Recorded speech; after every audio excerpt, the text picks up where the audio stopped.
Abdullahi ibn Abbas Allah ya kara masa yadda ya ce idan malami ya rasu sama da ƙasa suna kuka na tsawon kwana ɗaiɗai gare shi kwana 40.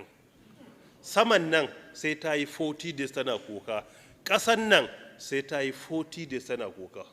Sa'idu bin Jubair alaihi rahmatullah ya ce duk inda malami ɗaya ya rasu akwai wata ƙofar gaskiya da Allah ya kulle a duniya har abada ba za a buɗe ta ba. Ya tafi da wata ƙofa ƙwaya ɗaya ta gaskiya da kuma ba za a ƙara buɗe ta ba. To kaga sama da ƙasa su yi kukan kwana 40 akan rasuwar mutum ai babbar magana ce. Mafhum?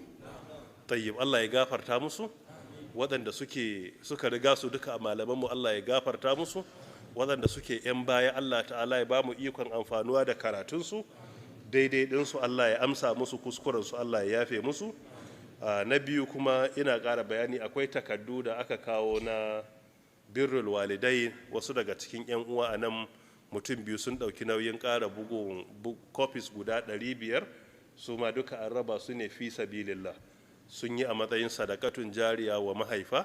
Allah ya kai wannan zuwa ga ladansu da kuma ladan zuwa ga mahaifan nasu da suka riga mu gidan gaskiya. Allah ta'ala mu ma ya ba mu ikon yawaita aikin alkhairi ta kowane irin bangare. Na uku, akwai abubuwa da suka faru a jihar Zamfara na 'yan uwanmu da Allah ta'ala ya sa 'yan ta'adda suka kashe su.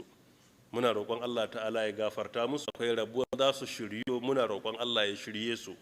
Idan ba za su shiryu ba, muna roƙon Allah ta'ala ya kaskantar da su, Allah ya walakantar da su, Allah ya tozartar da su, kuma Allah ta'ala ya nuna mana ƙarshen su da ƙarshen